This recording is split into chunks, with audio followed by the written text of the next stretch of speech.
Planning a fishing trip shouldn't feel like a full-time job. With fishingbooker.com, you can find and book the perfect fishing trip within minutes.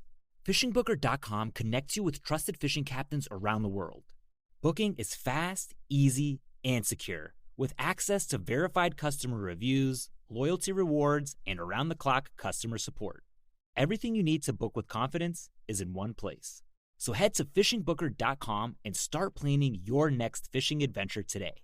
LinkedIn's AI-powered job search can help you find the most relevant roles based on your goals and experience. It cannot help you find something to talk about in the elevator. So, ride any dragons this weekend? It can help you find your next job just by describing it in your own words. It cannot stop your coworker from describing their dreams. So I was flying, right? And while we can't help you advance in the office foosball tournament, LinkedIn can help you advance in your career. LinkedIn is the network that works for you. Experience a membership that backs what you're building with American Express Business Platinum. Unlock over $3,500 in business and travel value annually with statement credits on select purchases from brands like Dell, Hilton, and Adobe, and other benefits. American Express Business Platinum. There's nothing like it. Based on total potential value of statement credits on select purchases and other benefits, enrollments required, monthly and other limits and terms apply. Learn more at americanexpress.com/business-platinum.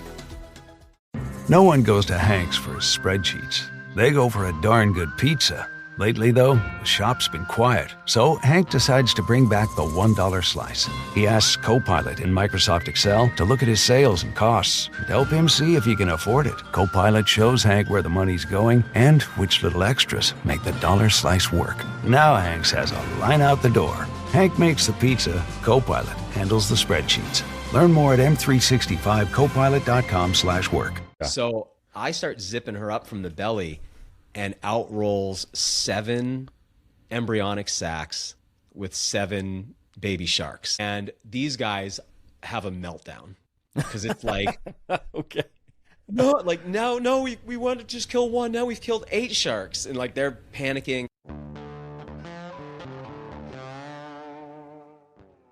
Howdy, folks, and welcome to the Hunting Stories podcast. I'm your host, Michael, and we have an amazing guest for you today. Today we're actually connecting with Daniel Vitalis. If you don't know him, he's a hunter, he's a forager, podcast host, founder of Wild Fed, the show on Outdoor Network. Daniel has spent years helping people reconnect with wild food, ancestral skills, and the natural world. He brings a unique perspective on what it means to live closer to the land and source your own food and build a deeper relationship with the wild places around us. I'm really excited about this episode, guys. I had a ton of fun. I know I'm going to have Daniel back on. He had some unique stories, some that we've never had anything quite like him before. So I'm not going to ruin his thunder, but I will say this, guys. We're doing our big giveaway. Check out the links in the podcast notes or check us out on Instagram. There's a link in there to sign up for our 200th episode giveaway. There's a way to earn some bonus stuff, but I want to say thank you to all you listeners for putting up with me for 200 episodes. I think this one's going to be 199, so we're going to do this competition for about another week and a half before we pick a winner. A lot of good stuff there, though. But guys, let's kick this thing off. Thank you for tuning in. I hope you enjoyed Daniel's stories as much as I do. Thank you.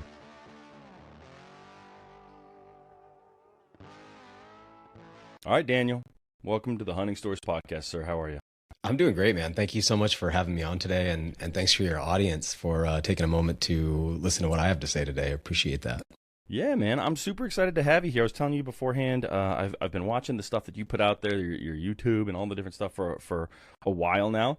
I'm a big fan. I've tried some of the recipes that I've seen you cook and stuff like that, so I'm super happy to have you here because it's always nice to talk to someone that, like, you know, it seems almost like out of reach, but I'll tell all the people listening that, like, all of the hunters that are like, I don't know if you consider yourself an influencer or not, but they're all very approachable, and that's what I love. So I'm glad that you're here, man, because I've been a fan for a while. So that's one of the thank you for saying that. That's one of the things I love about podcasting is I found myself podcasting.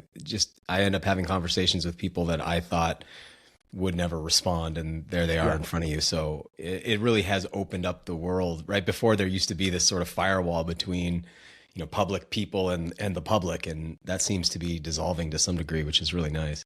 Yeah, it's wonderful. I mean, like I've had Ted Nugent on my podcast. No way. I never thought that like I'd be sitting down with Ted Nugent, and I'll tell you what, it was an interesting episode because Ted likes politics, and I was trying to steer away from that. But man, it's just cool to get to meet people that like I see and that I look up to. So let's do this. Take us a small step backwards, in case anyone doesn't know who you are, Daniel. Why don't you do a quick introduction? You can be as thorough or as simple as you want. But who are we hearing some stories from today? Sure, and I'm sure I'm new to quite a few people here. So hello, everybody. So I'm Daniel Vitalis, and I host the TV show on Outdoor Channel called Wild Fed, which is, I always call it an outdoor culinary adventure series. Hunting TV, fishing TV, for me growing up, not real interesting stuff, not real good stuff usually, Yeah. And I think you and I have an overlap in that I'm really an adult onset hunter. I didn't start hunting until my late 30s. I'm 48 now. So I had an interest in wild food for a long time. That's really my interest. And so I came into the hunting space less interested in hunting, and very interested in hunting, but less because of hunting, and more because I was interested in wild foods, and that didn't have a dividing line in the kingdoms of creatures. And so for me, wild plants, wild mushrooms, wild animals, I want all of those on my plate. And I kind of found it interesting how in the hunting space that you'll have this attitude very often of like, I like to provide for my family. I want to get all my food from the wild. And then I go to the supermarket to get my vegetables. Yeah. There'll be a lot of that, or you know what I mean? Yeah. And I was like, oh, well, how far can one take this in the modern world? I'm teasing there. I'm obviously not really making fun of hunters, but it's just something I've noticed, and conversely, this might be less obvious to people listening if they're not in the space, but when you go over to the plant side, you'll get this people who are foragers, obsessed with mushrooms, obsessed with plants, and they want to eat all this wild food and make all this wild medicine, and then they got to go to the supermarket to get their meat, in their styrofoam containers. Yep. Yeah, and so there was like a disconnect there, and I was like, oh, I want to bridge this gap. And so I got very lucky. I've had this very interesting career. I also own a nutritional supplement company, so I began in the health space, teaching all around North America as a public speaker, touring and speaking for like 10 years. And 19 years ago, I started my supplement. Well, it's 2008. So I started a supplement company back in 2008. We're still rocking along. It's called Surthrival. And we have a lot of wild products in our supplement line. And so I had been already doing that stuff. And I had sort of been making my way into deeper and deeper into wild foods. And I had a lot of background with wild plants and foraging. And what was happening was I was getting these foods, but it was like, it always felt like too small of it was like I couldn't really feed myself like that. It's just plants, I'd been a vegan for 10 years. Oh, wow. I know that. Okay. I know that That's life. Cool. I was I'll say this too. I was a more hardcore than a vegan. That was, I was a fruitarian raw foodist for 10 years. Oh, wow. And so I'm not entirely sure what that means, but it sounds it's crazy, intense. dude. This is not something I recommend, but I've been interested in food since I was really young. Yeah. I grew up sort of in an unfortunate circumstance, and so food was this thing that I always had to kind of like figure out and try to understand. And so that's hence my interest in wild foods, I think. But a fruitarian only eats fruits. So I wasn't eating vegetables. I wasn't eating salt. I wasn't eating oils. I really, fruits, nuts, seeds. For a really long time. I became very hungry after a decade. I believe it. And I'm hungry right now just hearing about it. Just thinking about that. Right. Exactly. So, and it's really interesting because a lot of my audience has followed me through this entire journey, and they've been on a similar journey. So a lot of them have a background in vegetarianism and veganism too. I bring that up to say in the foraging space, you have a lot of people who've been down that road or come from that world. And so what was happening is I'm out foraging my blueberries or whatever it is, and then I'm coming back and it's just like not enough food. So you would think I would say to myself, well, I'll start hunting. But I have to say the world of hunting seemed really unapproachable to me. Interesting. Okay. Having not been part of it, it didn't seem like something I could just, like a world I could just get into. It seemed like this thing that, I'll just be honest, I thought like rednecks did, and I thought it was extreme. I assumed it was really unethical. I just had all this like vegetarian, programming in my mind. Anyway, you'd seen the beginning of Bambi too many times. Where the dad died and all of that stuff. Yeah, all of that. Or like I'm a generation later or two, but but that programming, was in my mind. So anyway, long story short, I slowly get over all that, and I realize, hey, all of a sudden, if I can start hunting, all of a sudden this plant stuff starts making sense too, because I could be a sustainable part of a diet. So I moved to a new area, kind of started a new phase of life, met some folks, slowly started hunting. My first, aside from like some red squirrels and stuff like that, the first thing I hunted was turkeys. Okay. And I remember because during turkey season here where I live in Maine, it's also the ostrich fern fiddlehead season. It's the ramp season, the wild leeks. And a lot of food starts coming up in the spring. And so I remember sitting down to a plate of, I had wild rice that I had harvested. So it was like, I got wild rice, ramps, fiddleheads, and turkey. It's like a whole meal. And it was the first time I was like, I could eat like this. Yeah. So I really kind of set off on a quest to do that. And within 3 or 4 years of that, I had a TV show on Outdoor Channel, which was really amazing. Why I'd brought up my supplement company before. I started that in 2008, which is, a time that was notoriously a recession. And people say, you can't really get anything off the ground. And we did. And then, I started WildFed, the TV show, during COVID. So I've had this real good luck running things in downturns, So we started then, and we just finished and aired our 60th episode the other day. Awesome. And the show is hunting, fishing, and foraging. And so I've tried to be kind of like the first one to really bridge that world. I really want to see hunters foraging, and I really want to see foragers hunting. And I also, I guess for people to get one other sense of me that's probably important is, and I'm sure you know this if you've seen any of the shows, I'm not from the school of like all that there is to hunt is, deer and turkeys and bears. It's like I'm interested in everything that can be edible. So we've made shows eating 17-year-old cicadas during one of the big cicada hatches, eating grasshoppers, eating rodents, eating all manner of things that pigeons, like things that people are like, is that really food? And the weirder, the more interesting it gets for me. Yeah. And so it's a wild food approach that I've been taking, but of course that's encompassed quite a bit of hunting, and fishing as well. Yeah. The episode I watched, you ate all sorts of crazy critters and those tacos, and I was just like, this is great.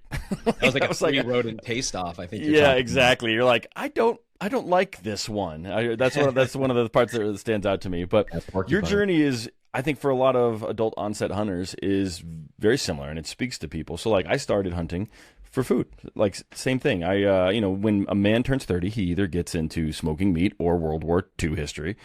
I got into meat. Right. And so I was like, I got invited out hunting, and I was like, I smoke a lot of meat. I should probably know what it's like to take a life, or I should maybe consider the idea of maybe moving away from a meat-based diet. Went out hunting and just kind of fell in love with it. And then as far as like the vegetable stuff, like I don't have a garden because I don't have the space for it right now. But like as far as culinary stuff, when I go to the store, I'm not a very passionate chef. But when I go out and harvest something, I will spend hours putting together the right meal, and I already know that somewhere deep inside of me, like I need a garden someday, because that same passion will be there. Because if I make these plants, I mean, I'm not, not doing it with my hands necessarily, but if I harvest and build these, I'm like, if I can do all these things, I know I'd have that passion, and I do have that passion on this side, so I know that I need to get there. But I think that your journey speaks to a lot of adult onset hunters, because it's how a lot of us get into it. So I think it's pretty cool. Yeah, my story is pretty, actually, I think where my story went is maybe a little atypical. Getting onto TV with it and all of that's maybe a little bit unusual. But the story of how I've just heard so many times, I think what the, so let me ask you this, like, did you have any family members that hunted? If you see this photo behind me, this is like my great uncle. My dad, called him Uncle Bunky. It's him harvesting a mule deer. Oh, cool. But I never met him. My dad never hunted. So like, no, I have no real, technically my grandfather hunted, but he passed when I was like 6. And he lived in Kansas. So he really just did some like upland bird stuff. So no, I didn't really have any influence until I was 30, and my father-in-law and my brother-in-law, they hunted kind of just more of a beer camp than anything else. But that was my first exposure to it. That's a lot of that's a lot of hunting culture as it is, right? Well, so that's what's interesting. Okay, thank you. That's a good starting point. So what I found is because most hunting is patrilineal, it's being passed down father to son or uncle to nephew kind of a thing. That's typical. Obviously, that doesn't encompass the whole story, but let's say that's typical.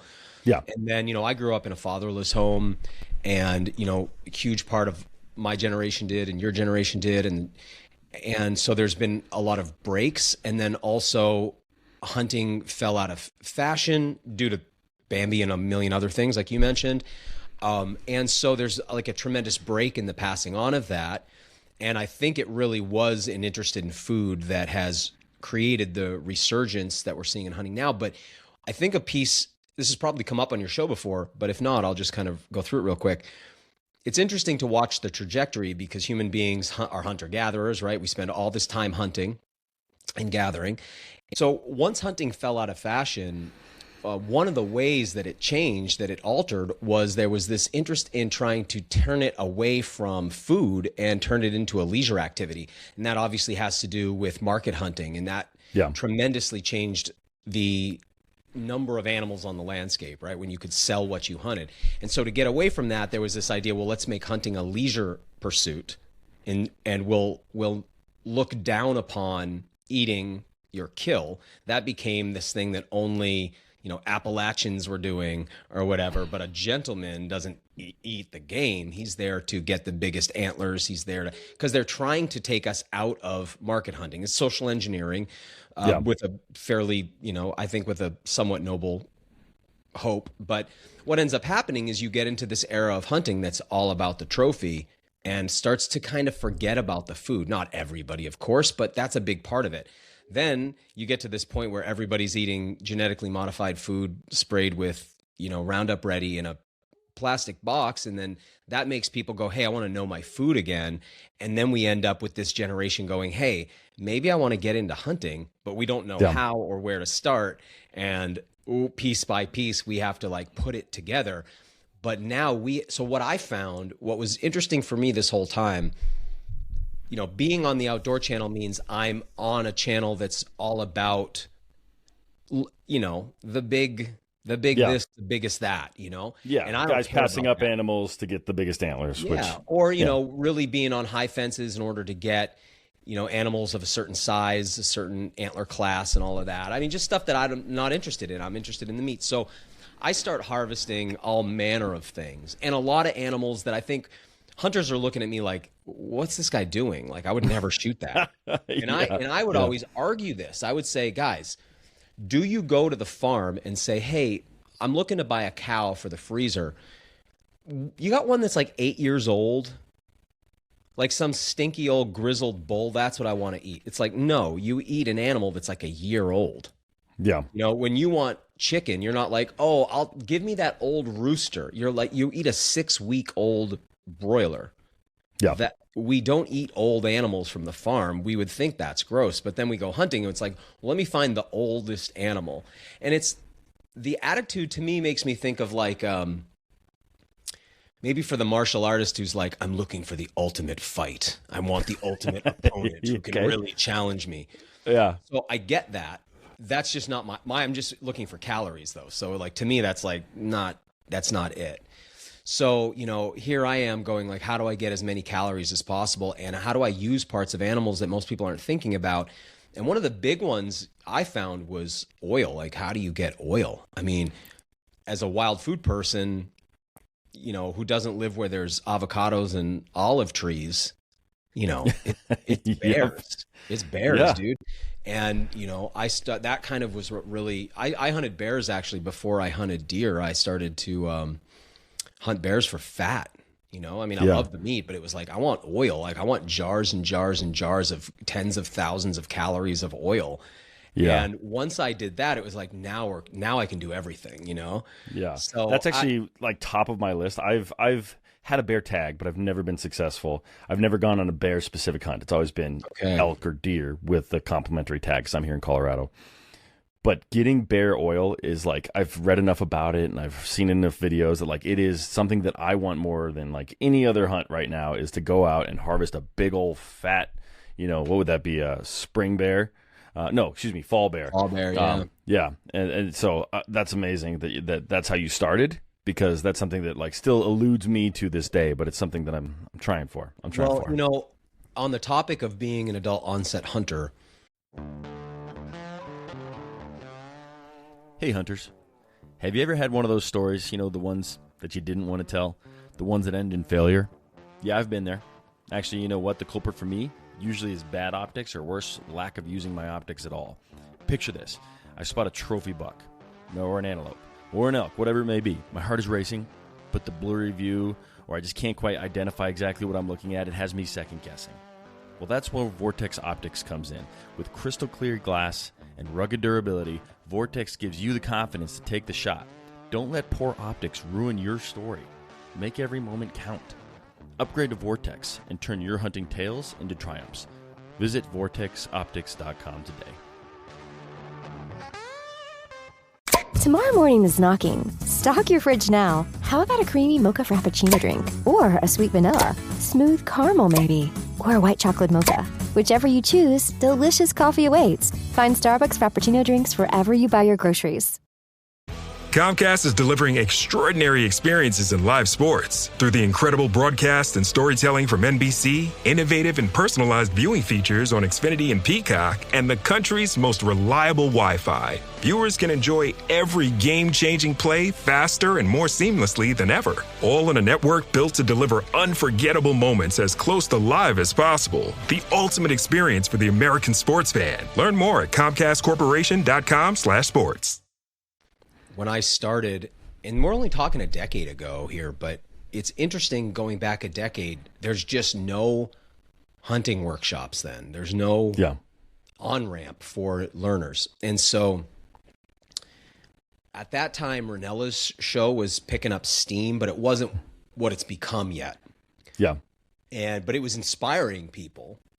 But like out of that has come, I mean, now it's pretty easy to find, even through your local state, wildlife department, to find workshops for adult hunters. I mean, I see Maine now offering them constantly. Everything from how to get started hunting to butchery to how to hang a tree stand. I mean, they're just offering all these workshops. Back then, there was, not that long ago, there was almost nothing. So to get started, I was trying anything. And I really wanted to get at a bear. And what happened was I pulled up to a gas station. And it was one of these deals where there was a gas station, a little road, and a gas station right across the street from that road, right? There's a main street going like this, and perpendicular is this road separating two gas stations. They're on the same side of this highway.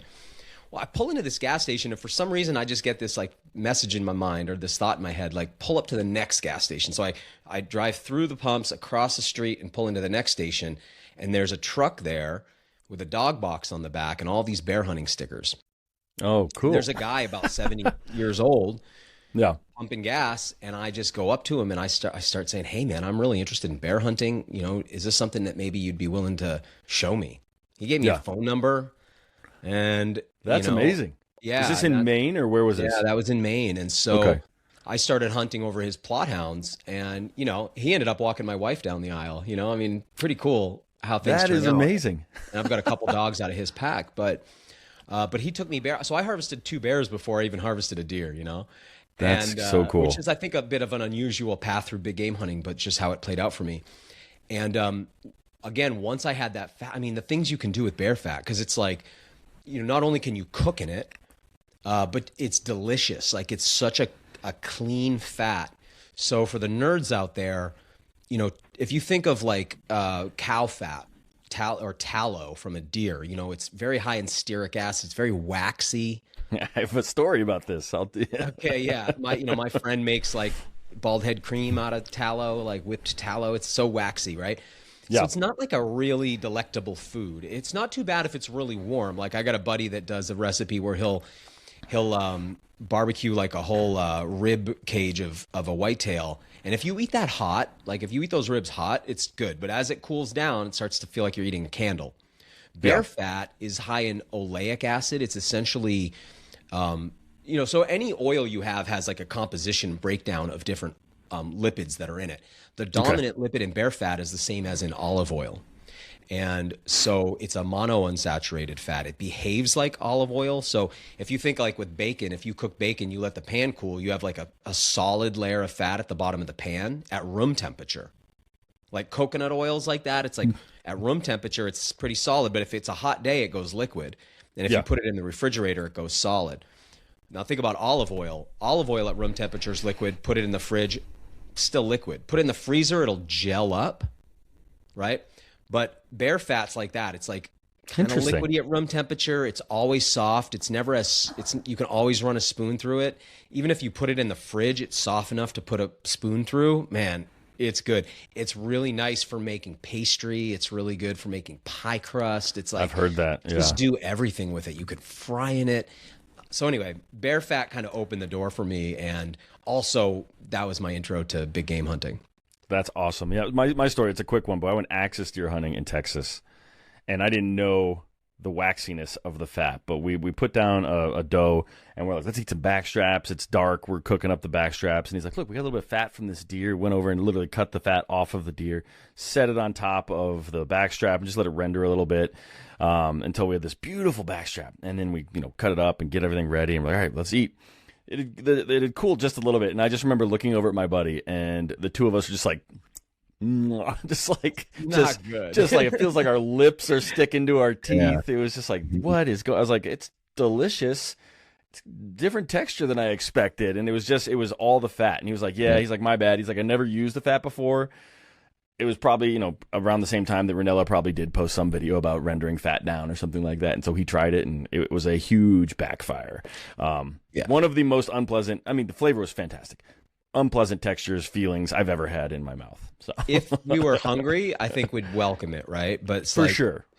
If the United States turns into the Hunger Games, we'll be using all of that fat. One thing I want to say is that the kidney fat on a deer, so let's say you get an early season buck or doe and they're fattening up, but the rut hasn't started yet, and they've got like gobs of that intra-abdominal fat, that fat that's in and around the kidneys and organs. Is that like the caul fat, or is he talking about? No, the caul fat is the omentum. That's that lacy fabric-like doily that wraps the intestines. But I'm talking just, think about like a guy who's got a big beer belly. And then you go poke the belly, you're like, well, it's hard though.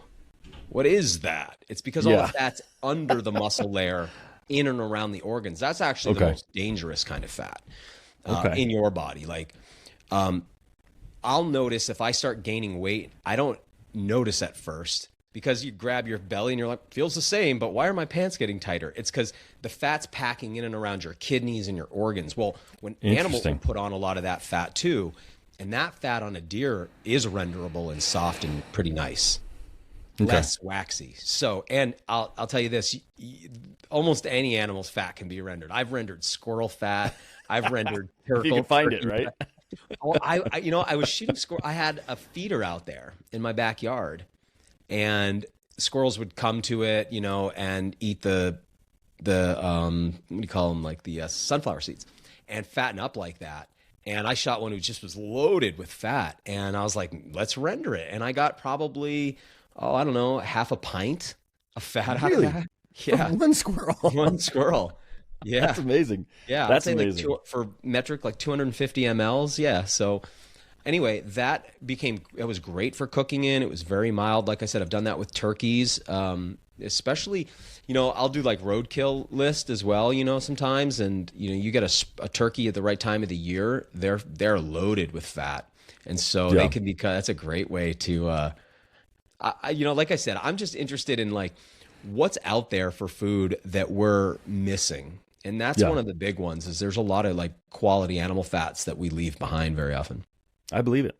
I'm a big fan of I have the motto where it's like, I'll try anything once. So like, I love that you're out there eating all these crazy critters, because if someone cooked it for me, I'm going to try it no matter what. And I think that's what's maybe appealing about your stuff for me specifically. But I'll say this, Daniel, we're not here to talk fat or science or any of that stuff. All right, we're here to hear some hunting stories. I would talk about that all day, but I know that we got to get to some stories because we do have a limited window here. So do you have a story in mind you want to tell us today? Well, I've got so many. I did want to say about bear hunting, one of the very first things we filmed was really interesting. My cameraman almost died, in a bear hunt. Go into this. It's really interesting hunting with a camera person because they are looking at the viewfinder of their camera all the time. And that means, I'm looking at every step I take, trying to be quiet. And these guys are just romping behind you like crash, crash, boom. And so you can imagine there's a lot of like shh constantly. Yeah. But this was, we were out on a bear hunt and it got pretty hectic. We were behind dogs. And so if you ever get to do that hunt, right before is true chaos because you're coming into the tree where the dogs are and they're out of their minds, loud. And this is something I've just never seen happen except this one time. But we had a bear, probably she was about 350 pounds. And this is I want to say it's in the second season of Wild Fed, I think. It's one of the early episodes, but we're behind these dogs. We get to the tree and my camera guy, Grant, is looking up. I got a couple stories about Grant. He's looking up at this bear and he's just looking at the viewfinder. And I don't know what happened exactly to this bear. I noticed when I cut this bear that its heart was a little soft. And I was like, maybe this bear was just out of shape. But anyway, the bear is in the tree and somehow its claws rip out. Like not out of the tree, but out of its hand. No way. Just and like peel fingernails back. Popping off. Ugh. And Poor Grant's critter. trying to get the shot, and I'm right next to him with my rifle, and the bear falls out of the tree. And it was the footage is amazing. We didn't air it. This was the first time. When we first got on TV, we didn't really understand like what we were dealing with. We were naive, And a warden said to us, like, listen, don't you ever air that because that will be a PETA commercial like the next day. You know what I mean? No way. You can't hand off. Share it with me. 4K I won't share it with footage. anybody. But what it is he just doesn't want to stop filming. And he only moved this bear almost landed on top of both of us. I moved way before he did. And he said, so we have footage of a bear falling like 30 feet out of a tree, almost right to the camera. And when it hit the ground, its pelvis broke in half. Wow. And the bear was alive. And the dogs, what they want to do in that moment is just rush in, especially if they're gritty dogs. They want to get a hold of the bear. And this is one of the ways bear dogs get injured and killed. And so, but the bear, I'm thinking here, oh no, this is bad.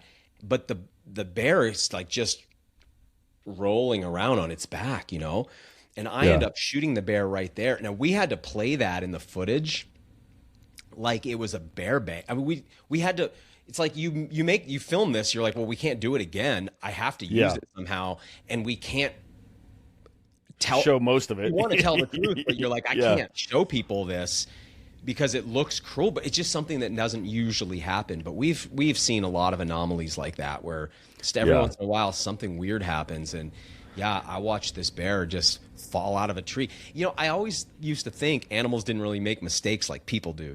It's like you watch Olympic athletes on the balance beam, and every once in a while they mess up, and you're like, you don't usually see that with animals, but sometimes they mess up. I'm thinking of the quad god in the Olympics, right? This guy was supposed to be the best figure skater ever, and he didn't even medal. So occasionally the people the best in the world at everything can't operate, and that's crazy. So you're saying the basically the nails of the bear were still in the tree.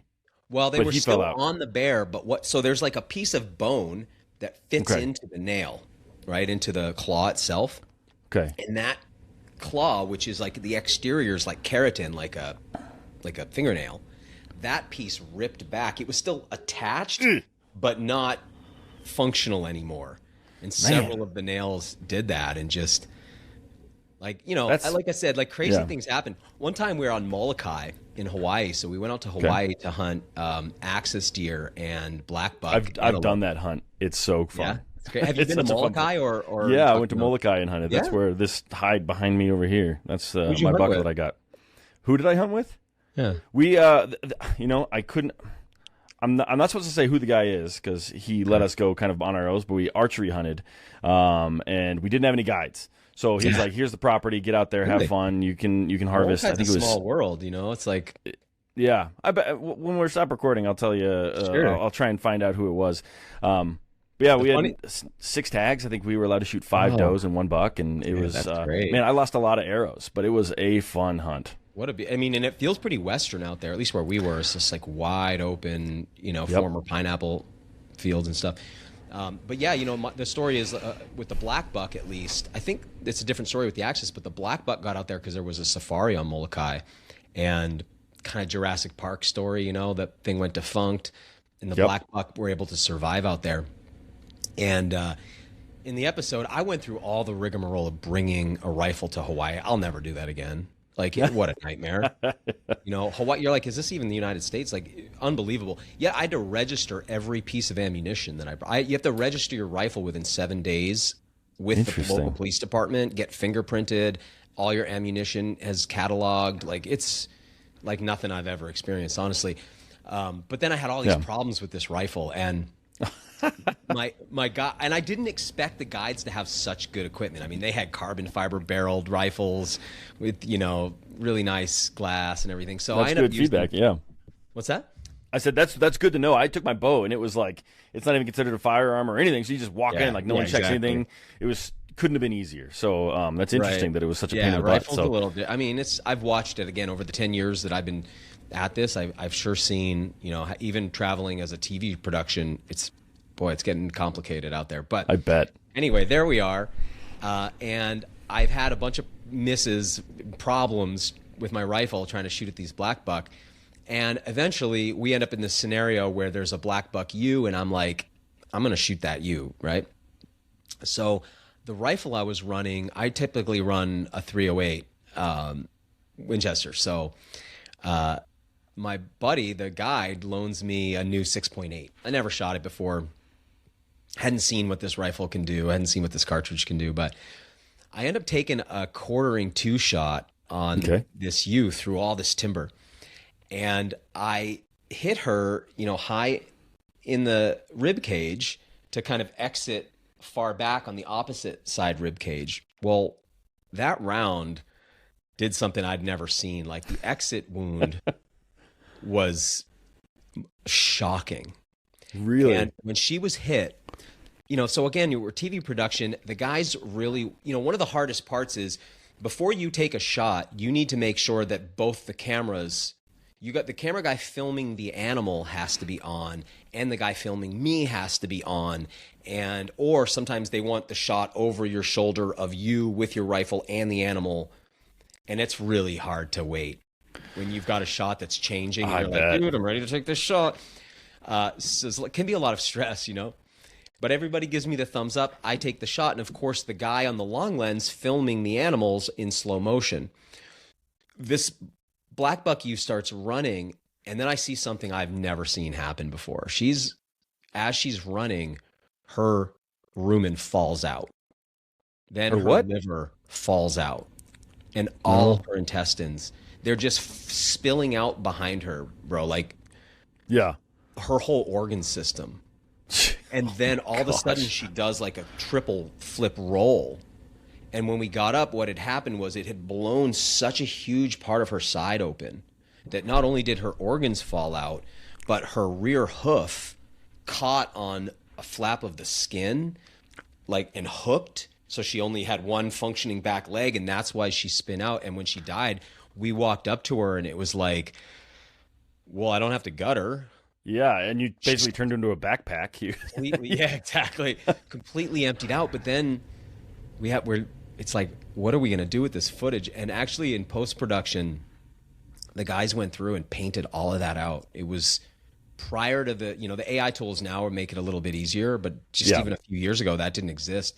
And it's like you need the foot. Like, we got to go home. Like, we need it. We have 10 episodes due every year.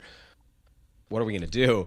And they were able to make that work. But that's crazy. But seeing it, I saw the original footage in slow motion, and it was grisly, bro. Really grisly, man. I've had some stories on this podcast where people, like, not a weapon so powerful it like created that, but a missed shot that kind of opened up, whether it was an arrow or a rifle or whatever. But I've had someone told a story where a bear, basically his guts fell out, and then he jumped over a log, and it caught him on the log, and so they walked up on the bear trying to chew his intestines out so that he could get off. So there's some crazy stuff that can happen out there in the woods. You think about the amount of hunters. These are the stories you don't really want the non-hunting public to see. You're like, oh man, I mean, we're in this is killing. Like, stuff happens, right? And you do your very best, but just how many times can you roll the dice before something weird happens? And occasionally, I got a story from Florida that's kind of interesting. Can I just keep going on stories here?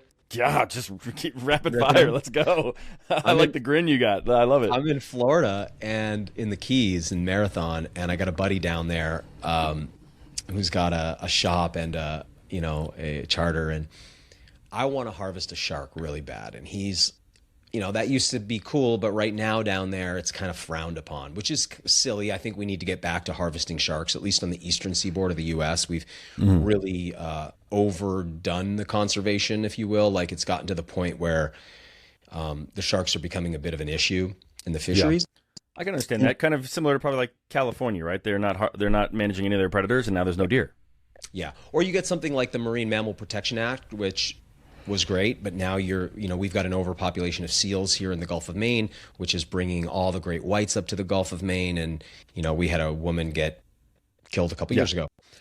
So these things, it's a balancing act, of course, if you're going to manage anything. And so, but a lot of times what's happening is, management is a little bit more about people's feelings sometimes than really about the science. And I think that's happened with sharks to a degree. And actually, I shouldn't say that you're allowed to take the sharks. It's the public and the anglers themselves who've taken this position. So my buddy says basically, listen, I'll take you out for a black tip, which is what I wanted to harvest because they're good eating. But he's like, I don't want anyone to see it when we come back in. I don't want that fish on the boat. Like, we kind of got to do it sneaky because he's like, people are going to give me too hard of a time. And I'm like, that's fine with me. So we go out, and early in I hook into just exactly what I'm looking for. I want like a 6-foot black tip, hook into this black tip, bring her to the boat. And I'm telling them, listen, guys, I'm going to gut this fish right away because, that tendency for sharks to urinate through their skin. And already, like, to eat shark meat, you get a strong urine. Like, shark meat no idea. is like piss. And so you have to. So what I did was cubed all the meat. Sharks are great because they have no bones. Okay. Right? So I didn't know that cartilaginous either. fish. Yeah, cartilaginous fish. Cool. And inside's just mostly just meat. And I cube all that up and put it in containers with milk overnight. And the milk neutralizes the uric acid, basically, or the urea. And then when you pour that off and clean that up, now the meat's amazing. So really nice, like Paco meat or something like that, right? We're good for like blackened fish. They're great, but it's a little bit of extra work. Yeah. But if you leave the guts in that fish, it's going to be a worse situation. So I'm like, they don't want me to clean the fish on the boat. They're like, listen, we just want to get out of here. They're acting like we're doing something illegal. We're not, but they're acting like it, Yeah. And I go, guys, we've talked about this. I'm cutting this fish right now. Yeah. So I start zipping her up from the belly, and out rolls 7 embryonic sacs with 7 baby sharks. And these guys have a meltdown because it's like, okay. No, we wanted to just kill one. Now we've killed 8 sharks. And like, they're panicking. And I'm thinking like, this stuff happens, Yeah. But then I see, wait a second, these sharks are wriggling all around in these sacs. They seem like fully formed. So I tear one of the sacs open, pull out this baby shark. I mean, it's maybe 18 inches long or something. And I cut the umbilical cord and put it in the sea, and it just darts off into the water like ready to go, dude, ready to hunt. That's crazy. So I end up one by one midwifing all 7 of these sharks and putting them back and into the water and taking the mom. And the tone on the boat, man, these guys went from, oh no, we killed 8 to like, we killed 1 and saved 7. Like, this is amazing. Like, then it was totally right, like completely shifted, and it was so cool. They were so stoked after that, So that's I had such a lot a cool of fun story down there, man. I believe it, man. sharks and iguanas, like for people who want to do the odd thing, Florida Keys got a lot going on, man. Iguanas down there are also pretty cool. How many people have birthed sharks? Like, that's a pretty special accomplishment. Okay, I'm going to say this in a crass way, but how'd you cook their mama?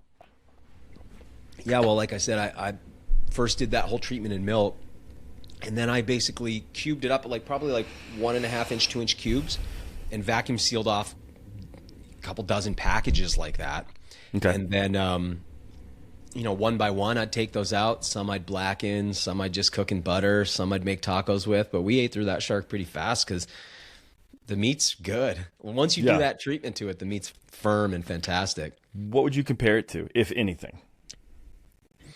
This spring, Uber Eats has you covered. Whether you're celebrating mom, dad, or your favorite grad, not all of us are great planners, and with the Uber Eats gift hub, you don't have to be. Send flowers, perfume, champagne, or just their favorite meal straight to their door. Gifts arrive in as little as 25 minutes, and you can add a personalized video message for that additional so-not-last-minute touch. So this spring, get a leg up on gift giving with Uber Eats. Last-minute gifts that land every time. Must be 21 or older to purchase alcohol. Product availability varies per region. See app for details. Now at McDonald's, a McDouble is $2.50, so you can get your gym gains on, or just get lunch for only $2.50. Get more value on the under $3 menu. Limited time only. Prices and participation may vary. Prices may be higher for delivery. Ba-da-ba-ba-ba.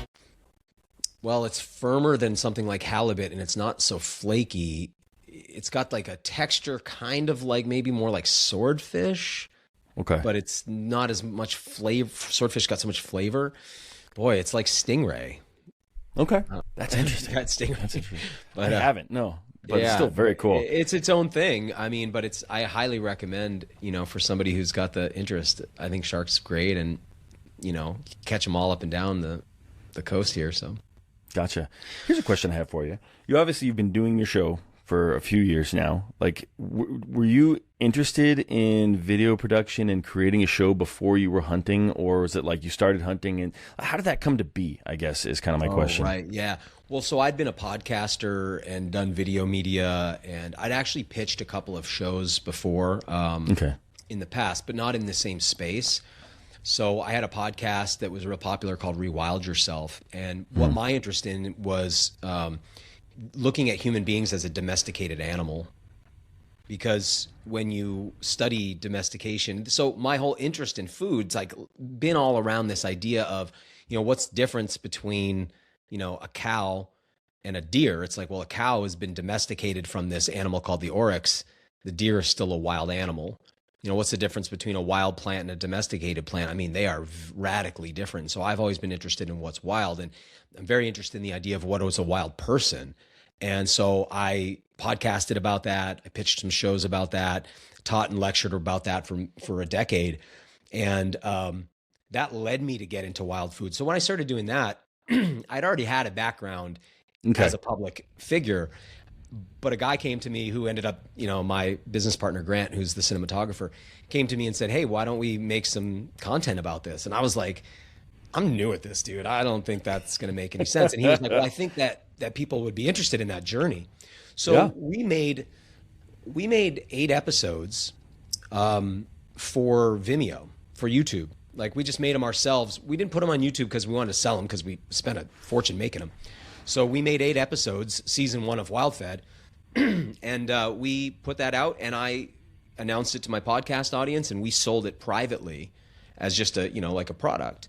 And it ended up getting picked up on TV. So that's kind of how, during COVID, it was very difficult for TV shows to be made because of the amount of quarantining required. You'd have to quarantine your entire crew for a week in a hotel. Then they could go out and film. Then you have to quarantine them another week before they could go home. So it was easier to just not make stuff. And so there was this window where nobody had new content. And we were able to kind of slip our show in. And after the first season aired, they were like, let's do a second, and then a third, and then a fourth, and then a fifth, and then a sixth. And so, like I said, we've made 60 episodes now all over the U.S. and some around the world, too. That's amazing. That's cool. Okay. Yeah. I just wanted to ask that real quick, but what are the stories you got? We'll just keep rapid fire. This is fun. You can talk. You said you got a bunch of stories about Grant. I don't mind throwing somebody that's not here under the bus. Well, so Grant is the only guy I've ever got to give an EpiPen to, because one of the things that we've experienced on the road is anaphylaxis happens, First time was with Grant, and we were on a hog hunt in Texas on the Bamberger Ranch out there. Just a really beautiful ranch, high fence, so they've got people coming in for deer and everything, but their hogs get through the fences, and we were there to do some hog control. And we were out just scouting, like, hey, where are we going to do the dinner? We had harvested a couple of hogs. We had Jesse Griffiths. Okay, I know Jesse. Come out to do the meal for us, so he was cooking for us. And that's cool. Great guy, He's awesome. I've had him on the podcast twice. Okay, yes, so he's wonderful. And so we're looking for a place for the dinner to be set up, and there's these red wasps that are just zipping all around, and all of a sudden one of them just hits Grant right on the eye. And Grant's a big dude. He's like 6'2", and shiny bald head, and I know him real well. I mean, we've been traveling together for years, living in hotel rooms together and everything. So I look at him, and within 20 seconds, he's fully diaphoretic, like all sweat and pale. And I'm watching the blood drain out of his face, and then all of a sudden he's like delirious, like a drunk person, And I'm like holding him up, and we shuffle him into our rented vehicle. You often have like a Suburban because you got all this production gear and the camera guys and everything. So we get him into the Suburban. We're 3 hours from a hospital, but there's a science center on the grounds. And there happened to be an EpiPen that a girl had left behind. And it was cool because it was like her little kit, and it had her name on it. And and it was expired. But it was like, Grant's delirious at this point. We're in the back. This or nothing. Yeah. He has no idea what's going on. I've never really seen something like this. I've been anaphylactic from bees before. Like I said, I'm into entomophagy, eating insects. So like one time, little side story, one time I was in the Arizona desert with some people, and we had like a shipping container for a kitchen, and bees had swarmed. And so there was just this swarm of bees on the side. Well, I'm just shuffling them into the blender and making smoothies out of the bees. And which are delicious, right? They've got this kind of almond extract flavor. That venom is really good for you. Bee venom is, beekeepers live longer on average than regular people, probably because they're being stung so much. And like bee sting therapy is really valuable in cases that are really difficult to treat. One of those would be Lyme disease. So it's a powerful anti-spirochetal and antiviral. So we start taking salad tongs, and grabbing bees, and we start stinging ourselves with the bees. Because if you put an angry bee on you, it'll sting you, and then its stinger rips out when you remove the bee, and you leave the stinger in there, let it like pump the venom into you. Well, we're doing this all over. People are doing it on the foreheads, all this stuff. I've got a lecture to give in like 3-4 hours from then, and I end up having a reaction where I swell up so much that I look like a bulldog with like big jowls and everything, pretty bad.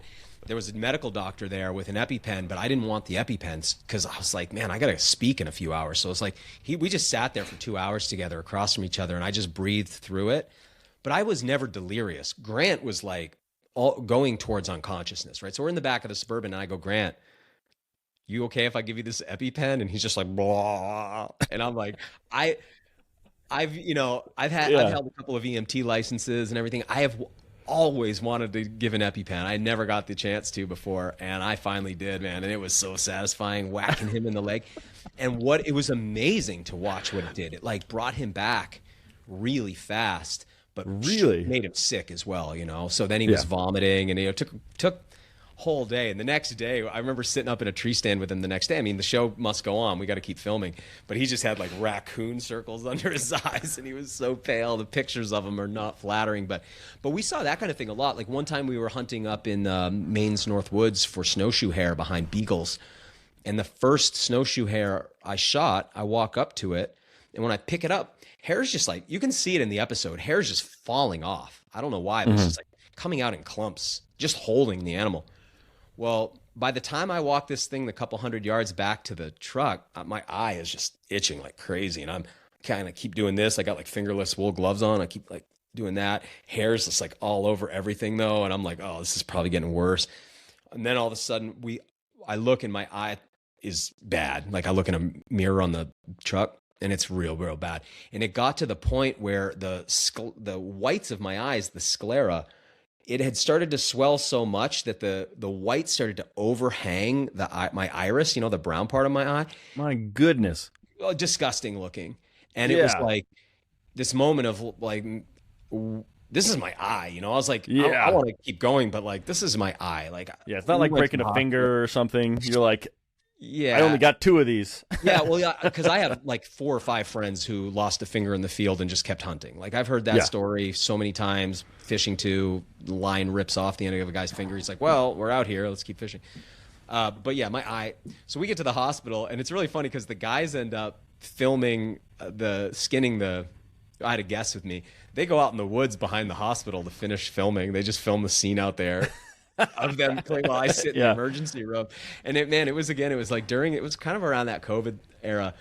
And I sat there for 3 hours. No one ever even came out, did anything. I ended up recovering in the ER and leaving because no one ever came to help me out. But that's insane. Like, that's an insane story. But the fact that you went to the hospital, eyeball about to pop out, no one even said hello. Yeah, that's crazy. It's stunning. But I now bring EpiPens always with over the years, the emergency gear that I carry, I'd always have a tourniquet. I'd always have like gunshot wound stuff because, we have live firearms on the set, and then you go meet a guest that you're going to hunt with you've never met before. You don't know how they are with firearms, whatever. So anyway, always having emergency medical stuff, but now we have EpiPens everywhere all the time. I think that's a really smart thing to have with you. And, they move through airports, no problem. So, that is something I'd recommend that people keep in their kit that isn't always mentioned, but my goodness, man. For being a hunter who's been doing it, a little bit over a decade, probably at this point. Does that sound accurate? 11, this being my 11th year. You've got some gnarly stories. This stuff just happens. Like, I think doing it for work, stuff starts happening, and sometimes it's funny stuff. Like, I remember we got this offer from here in the Gulf of Maine. There's a lot of islands. Maine has 50% of the eastern coastline of the U.S. because we have a craggy coastline and so many islands. Okay. And we have what's called expanded archery here. So Maine, you get 1 deer tag with your hunting license because we have a small herd. But there's a lot of deer on the coast. And so they have this program where in this certain very thin strip of coastal lands, you can get multiple deer with archery tackle. Okay. And we got contacted by this land trust. They were like, hey, we have all these islands. We want to encourage hunters to use them. And so would you like to go out and hunt and make an episode? And we're like, oh, that's fantastic. And we end up convincing them to let us camp on one island and hunt another island. They didn't really want us to camp, but they let us. So we set up Camp Driftwood, right? And I've got my Lund Alaskan, like 20-foot aluminum boat, the Honda 115 on the back. And I bring night vision goggles because what I want to do is get up in the dark, drive the boat with no lights under night vision to where I can moor the boat, then put a canoe in the water, continuing to wear the night vision. We paddle in quietly on the canoe to the island. Okay, very into Black Ops there. I like it. Well, because it's a small island, so if I roll up, I'm not seeing deer. You know what I mean? Yeah. So we work out this whole system, and I've got 2 sets of binocular night vision, so me and Grant can do this, and we've used these a lot over the years, man. Night vision is an awesome tool, like very awesome tool. To get in and out of hunting spots and everything, pretty awesome. For hog hunting, awesome. For, if you got deer control work at night, awesome. So anyway, they're really useful. So we're using them, though, just to kind of sneak into our area. So we do this whole thing, like you said, Black Ops style. And we finally get up into the tree stand. And, once we land, it's like moving really slow, so quiet, right? Because this whole island's like in 2 acres or something. Anyway, move our way up to the tree stand, and we're just sitting there. And as the light comes up, I see the masts of I don't know what it is, a schooner, a tall ship, a pirate ship, whatever. I don't know what you call these things, like a pirate ship. You know what I mean? Like 3 big masts, like not a modern boat, And it's like, what is that thing doing out here? And dude, if that thing didn't come and land right on the island, right? Well, they moor right there, and then they offload 25 people onto the island, And they start walking around the island. And then it's like, finally, it's like, all right, I'm just going to ask this person, like, what are you guys doing? And they're like, oh, we're here for a lobster bake. So they got off on the island and they end up making a huge fire on the beach and doing this huge, I mean, it was like, oh gosh, you can't make this stuff up. Like, what ruined the hunt, obviously. That ends up being an episode where we don't tell that part of the story. It just ends up being a fail. And because you can't. Should have been part of the story. Hopefully you got an invite to the lobster bake. Yeah, I didn't. And then I end up eating mackerel for that episode because I was able to catch him in the channel. Whenever we'd have an episode where it didn't work out, I would like try to find something substitutionary, that I could use, because that's too good, man.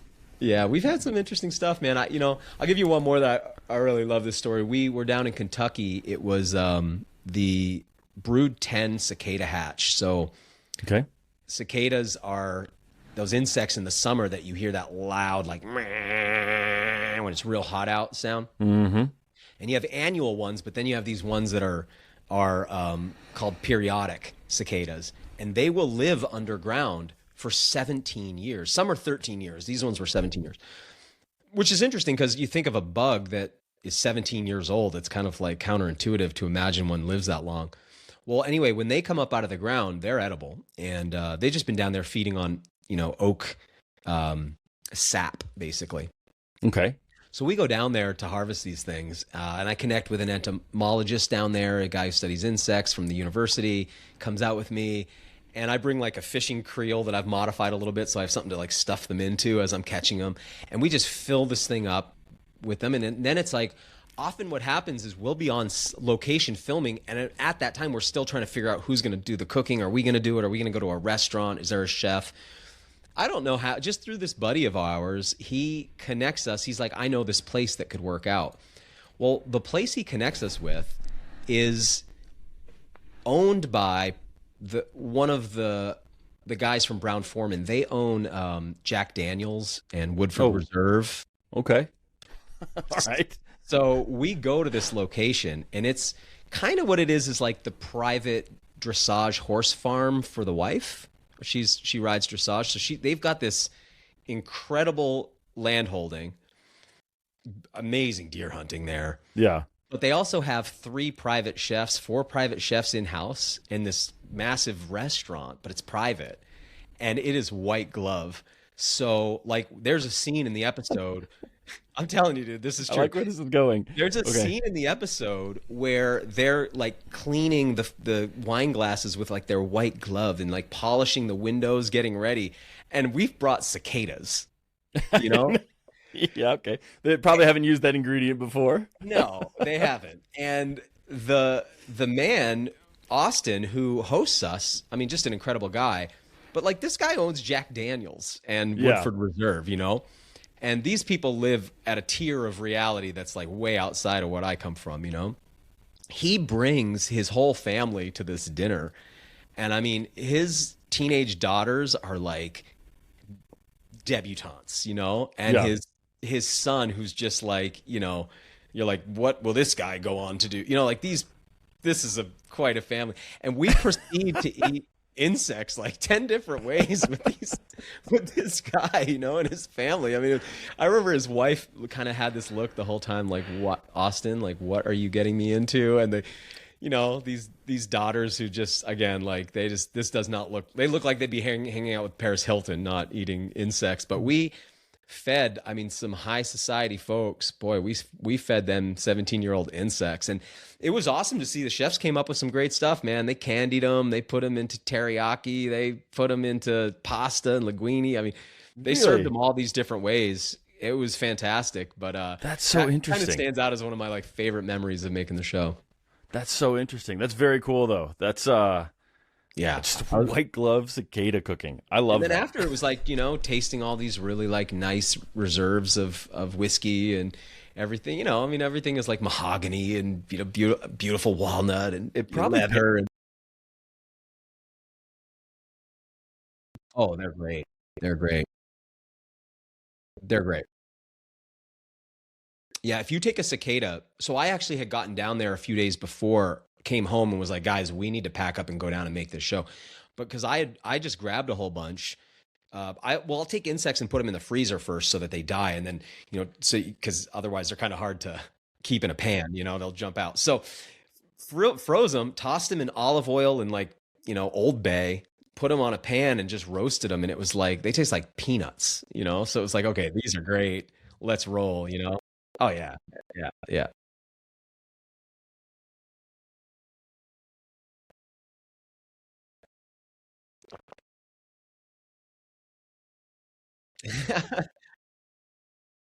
Good.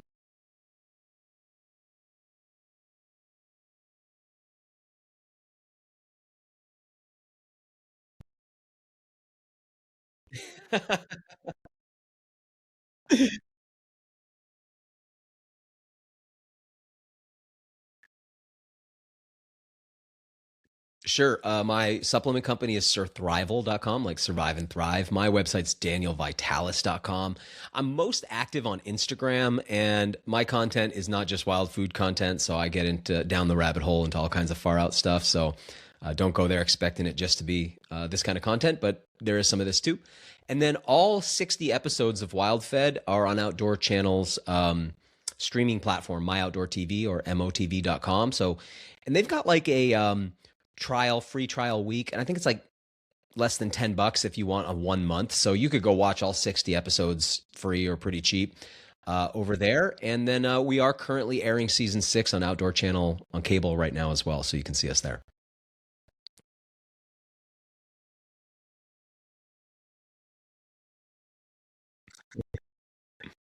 Oh, I'm glad, man. Thank you. Thank you.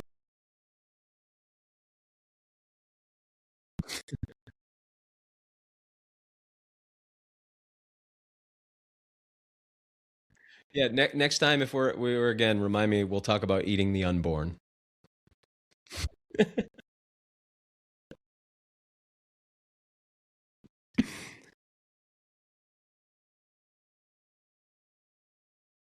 All right, guys, that's it. Another couple stories in the books. Again, I want to thank Daniel for coming on the podcast. It was a pleasure. He had some amazing stories, and I know we'll have him back because I'm sure he has plenty that he still wants to share. That being said, guys, please do check out the show notes. There's a link to like my link tree in there. You can sign up for the 200th episode giveaway. While you're there, please follow the podcast, give us a review, and share it with one person. But beyond that, guys, thank you so much for tuning in. Now get out there and make some stories of your own. Ryan Reynolds here from Mint Mobile with a message for everyone paying big wireless way too much.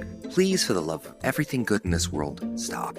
With Mint, you can get premium wireless for just $15 a month. Of course, if you enjoy overpaying, no judgments, but that's weird. Okay, one judgment. Anyway, give it a try at mintmobile.com/switch. Upfront payment of $45 for 3-month plan, equivalent to $15 per month required. Intro rate first 3 months only, then full price plan options available. Taxes and fees extra. See full terms at mintmobile.com.